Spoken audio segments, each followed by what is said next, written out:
40 साल पहले इंडिया में जासूसी का एक ऐसा मामला सामने आया जिसने नई दिल्ली में तहलका मचा दिया। The file is gone. Stolen? How? Unnoticed. We have a breach. Indian government को हिला कर रख दिया। We must act now. Indian government को अचानक पता चला कि उसकी नाक के नीचे प्राइम मिनिस्टर हाउस के अंदर एक खुफिया जासूसी नेटवर्क सरगर्म है। ये एक ऐसा नेटवर्क था जो भारत के कीमती राज, उसकी खुफिया फाइल्स की कॉपियां बना बनाकर पूरी दुनिया में बेच रहा था। ऐसे ऐसे राज दुनिया को पता चल रहे थे जो पूरी दुनिया में भारत के लिए शर्मिंदगी का बाइस बन रहे थे, बल्कि दोस्त मुल्कों से भी ताल्लुकात खराब कर रहे थे। ये नेटवर्क इतना ताकतवर था कि भारतीय वजीर आजम के दफ्तर के छोटे से छोटा राज भी दुनिया को लीक किया जा रहा था। इस वीडियो में हम आपको इस जासूस नेटवर्क और इसके लीडर की आप बीती दिखा रहे हैं। Network secure. Monitoring all nodes. हमेशा की तरह हमारी अपने नाज़रीन से गुजारिश है कि किसी भी कंफ्यूजन से बचने के लिए इस वीडियो को पूरा देखें। इसके बाद कमेंट सेक्शन में अपनी राय ज़रूर दें ताकि इस राय की रोशनी में हम अपनी वीडियोस को ज़्यादा बेहतर से बेहतर बना सकें। भारत में इस किस्से की शुरुआत 1985 में हुई थी, जब नई दिल्ली एक ज़बरदस्त सियासी बुहरान का शिकार हो गया। श्रीलंका की हुकूमत ने भारतीय हुकूमत से राब्ता किया और उन्हें इंडियन गवर्नमेंट की कुछ ऐसी दस्तावेजात दिखाईं जो श्रीलंका के खिलाफ थीं। ये दस्तावेजात इंडियन खुफिया एजेंसी रॉ ने तैयार की थीं। इसमें श्रीलंकन गवर्नमेंट के खिलाफ ऐसी बातें दर्ज थीं जो सामने आती तो दोनों मुल्कों के सिफारती ताल्लुकात बुरी तरह खराब हो सकते थे। इसलिए रॉ ने इसकी सिर्फ 3 कॉपीज तैयार की। 2 कॉपियां खुफिया एजेंसी ने अपने पास रखीं और एक copy Indian prime minister Rajiv Gandhi के ऑफिस भिजवा दी गई। लेकिन किसी को मालूम नहीं था कि प्राइम मिनिस्टर का ऑफिस, जिसे सिक्योरिटी के लिहाज से फूल प्रूफ होना चाहिए था, वो कॉम्प्रोमाइज्ड हो चुका था। उस दफ्तर के अंदर एक जासूसी नेटवर्क सरगर्म था। इस नेटवर्क के जरिए जल्द ही ये फाइल श्रीलंकन गवर्नमेंट तक पहुंच गई। कुछ अरसे बाद नई दिल्ली में श्रीलंकन हुकाम और भारतीय हुकाम की एक मीटिंग थी। इंडियन गवर्नमेंट के वहमो गुमान में भी ना था कि इस मीटिंग में उनके साथ आखिर क्या होने जा रहा है। जब ये मीटिंग शुरू हुई तो श्रीलंकन हुकाम ने अपने भारतीय हम मनसबों को एक फाइल थमा दी। जब इंडियन हुकाम ने इस फाइल को खोला तो वो हैरान रह गए, क्योंकि ये वो खुफिया फाइल थी जो सिर्फ रॉ या वजीर आजम ऑफिस में हो सकती थी। मीटिंग में शरीक हुकाम ने फौरी तौर पर ये इतला फॉरेन ऑफिस और वजीर आजम ऑफिस तक पहुंचाई। इंडिया की पूरी इंटेलिजेंस हरकत में आ गई, क्योंकि ये मामला बहुत बड़ा था।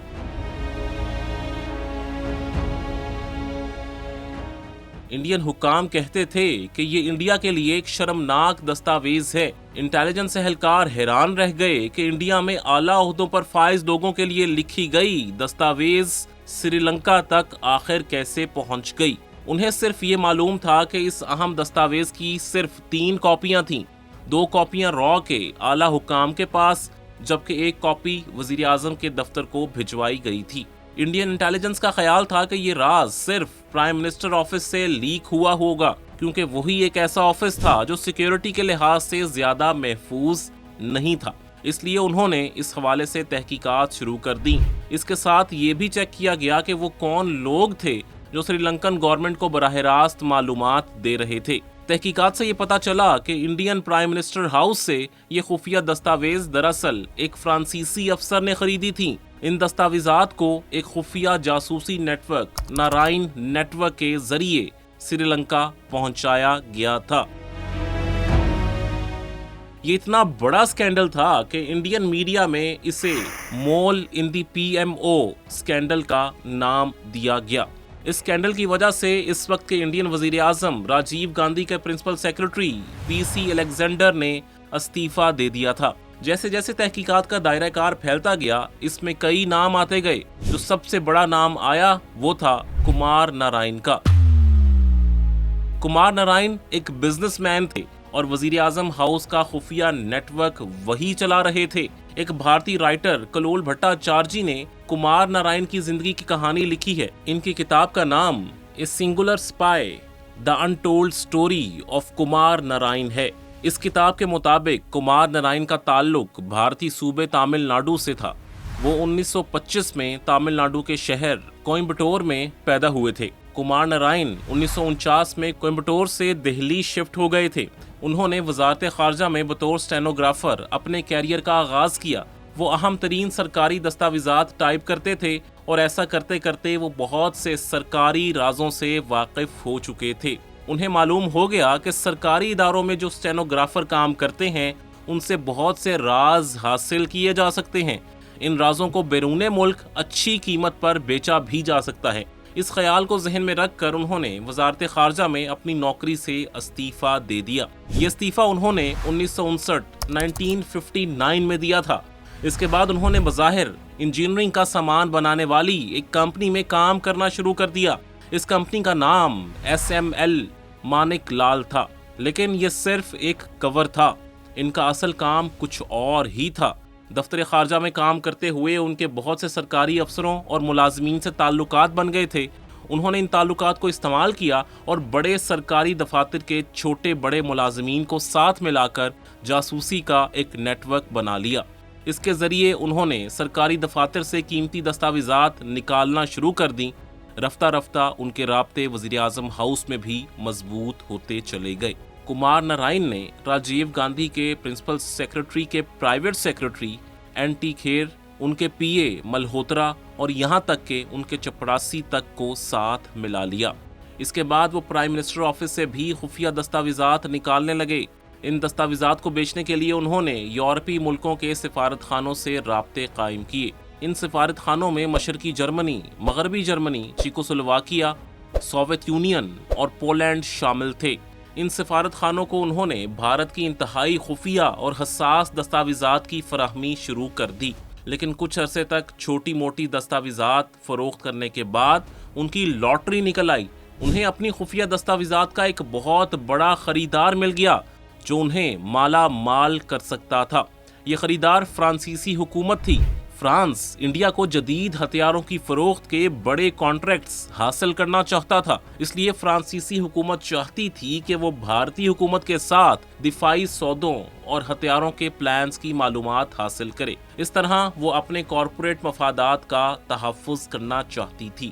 اس لیے فرینچ انٹیلیجنس نے کمار نارائن نیٹ ورک سے رابطہ کیا اور اس کی ڈیوٹی لگائی کہ وہ بھارتی حکومت کے دفاعی معاملات سے متعلق معلومات فراہم کرے۔ اس کے بدلے میں کمار نارائن کو دولت کی کھلی آفر دی گئی۔ کمار نارائن سے ڈیل کرنے کی ذمہ داری فرانسیسی خفیہ ایجنسی DGSE کی تھی۔ اسے عرف عام میں directorate general of external security کہتے ہیں۔ نارائن کمار 7 سال تک اس فرانسیسی خفیہ ایجنسی کے لیے کام کرتے رہے، لیکن انڈین انٹیلیجنس کو کانوں کان خبر نہ ہو سکی کہ ان کی ناک کے نیچے پرائم منسٹر آفس اور دوسرے سرکاری اداروں سے حساس دستاویزات کسی اور کو منتقل ہو رہی ہیں۔ 28 جنوری 1985 کو بھارتی اخبار دی ٹائمز آف انڈیا میں اس حوالے سے شائع ہونے والی رپورٹ میں یہ بتایا گیا کہ کمار نارائن نے بیرون ملک سے خفیہ معلومات جمع کرنے کی تربیت بھی حاصل کی تھی۔ اس کے علاوہ ایسی خبریں بھی سامنے آئیں کہ اس دور میں بھارت میں ایسی دستاویزات فروخت کرنے کا رواج عام ہو چکا تھا اور بھی کئی نیٹ ورکس وجود میں آ گئے تھے۔ تقریباً 2000 لوگ انڈیا میں مختلف کارپوریٹ کمپنیوں کے لیے رابطہ افسر کے طور پر کام کر رہے تھے۔ یہی لوگ بھارتی دستاویزات ان کمپنیز یا ملکوں کو بیچتے تھے۔ کمار نارائن بھی ایک ایسے ہی افسر تھے۔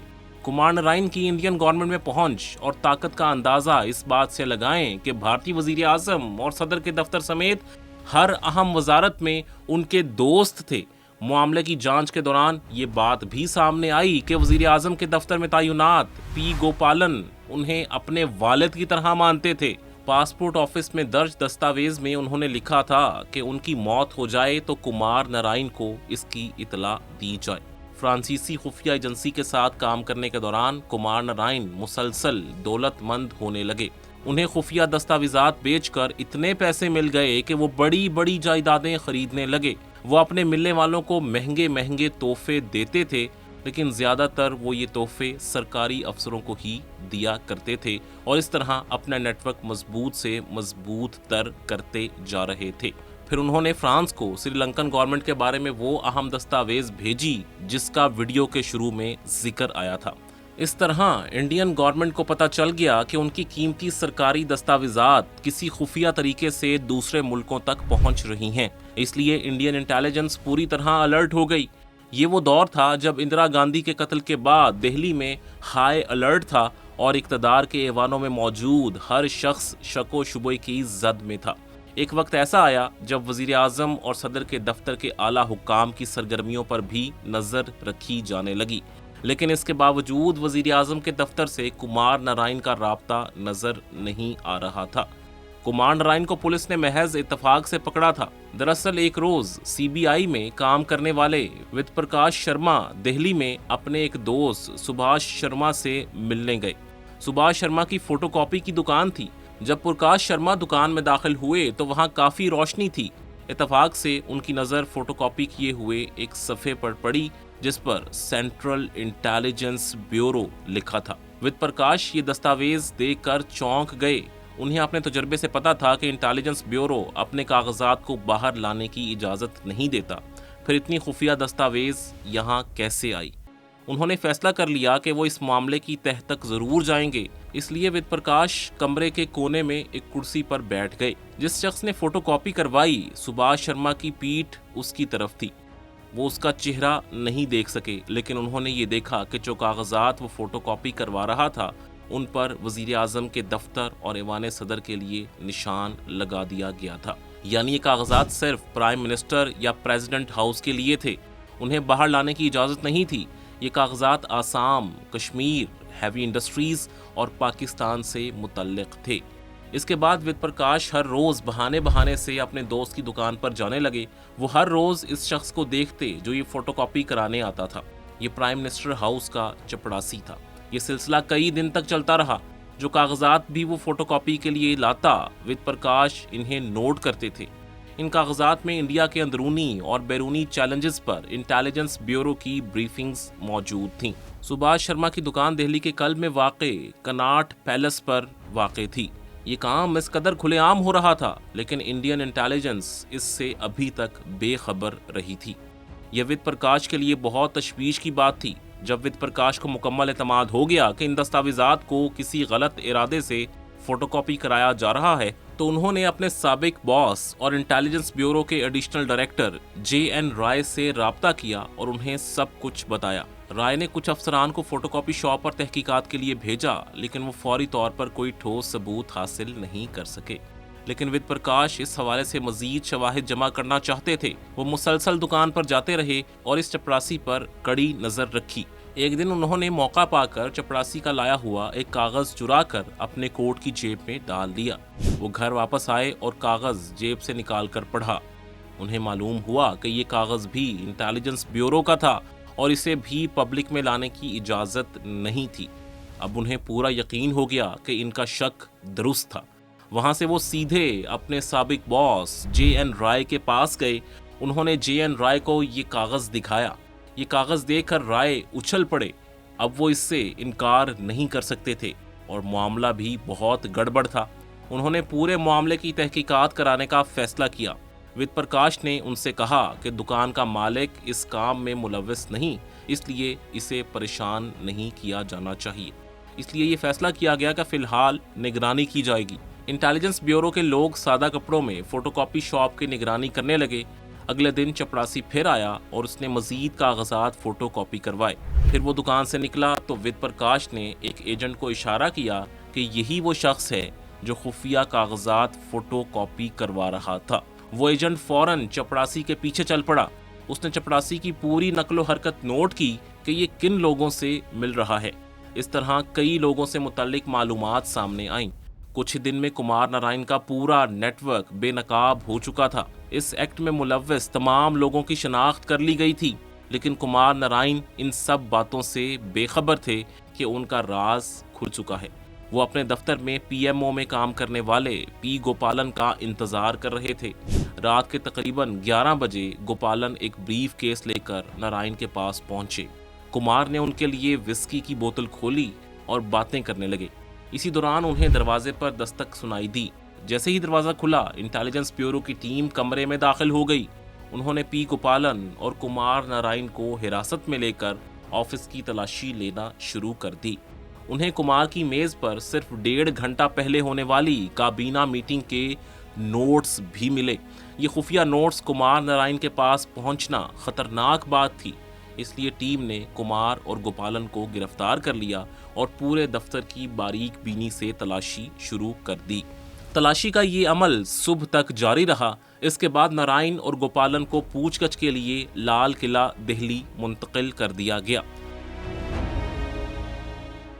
17 जनवरी की रात को तल्ख मार्ग पुलिस स्टेशन में 8 लोगों के खिलाफ FIR दर्ज की गई, जिन्होंने कौमी सलामती से मुतल्लिक दस्तावेजात तक रसाई हासिल की और उन्हें गैर मुल्कियों के साथ शेयर किया।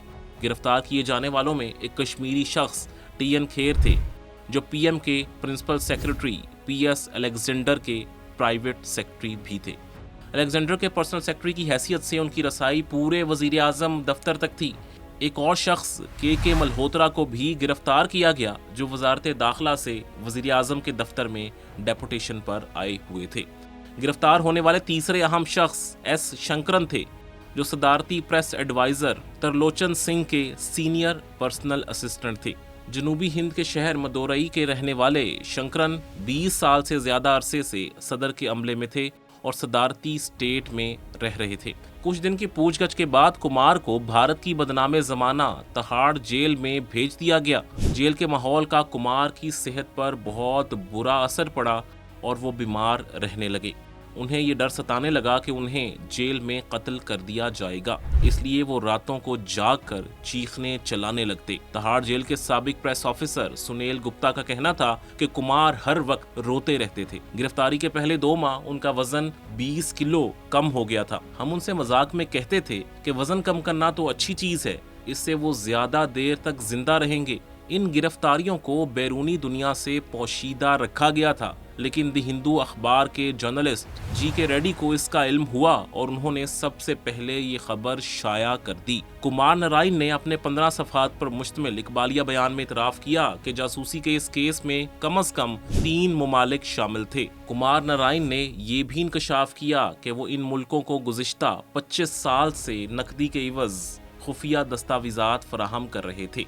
भारतीय वजीर आजम के प्रिंसिपल सेक्रेटरी PC अलेक्जेंडर ने इस सारे मामले की अखलाकी जिम्मेदारी कबूल करते हुए अपने ओहदे से इस्तीफा दे दिया। Through the corridor of power में लिखा था कि 18 जनवरी 1985 का दिन बतौर प्रिंसिपल सेक्रेटरी मेरी सर्विस का स्याह तरीन दिन साबित हुआ। उन्होंने लिखा कि इस सुबह मुझे चौंका देने वाली खबर सुनाई गई कि मेरे सेक्रेटरी और दीगर 3 अफराद को मेरे दफ्तर की खुफिया मालूमात कुछ कारोबारी इदारों को लीक करने के इल्जाम में गिरफ्तार कर लिया गया है। उन्होंने लिखा कि मेरा फौरी रद्द-ए-अमल इस मामले की अखलाकी जिम्मेदारी कबूल करते हुए मुस्ताफी होना था। इस मुकदमे में 13 मुलजिम गिरफ्तार हुए थे। तमाम मुलजिमान के खिलाफ मुकदमा चलाया गया, लेकिन अदालत का फैसला आने में 17 साल लग गए। मुकदमे के आखिर में तमाम मुलजिमान पर जुर्म साबित हो गया। अदालत ने करार दिया कि तमाम 13 मुलजिमान खुफिया मालूमात गैर मुल्की एजेंट्स तक पहुंचाने के कसूरवार थे। ये सब सरकारी मुलाजिम थे। इनमें से 4 वजीर आजम के दफ्तर और वजारत दिफा में काम कर रहे थे। तमाम मुलजिमान को 10-10 बरस कैद की सजा सुनाई गई, लेकिन कुमार नारायण की मौत फैसले से 2 साल कबल 20 मार्च सन 2000 को हो चुकी थी। आपको ये वीडियो कैसी लगी हमें कमेंट सेक्शन में ज़रूर बताइएगा। अगर आप इंटरनेशनल अफेयर्स पर हमारी मज़ीद वीडियोस देखना चाहते हैं तो ये कुछ लिंक्स आपकी स्क्रीन पर मौजूद हैं, आप इन पे क्लिक करके इनके बारे में जान सकते हैं।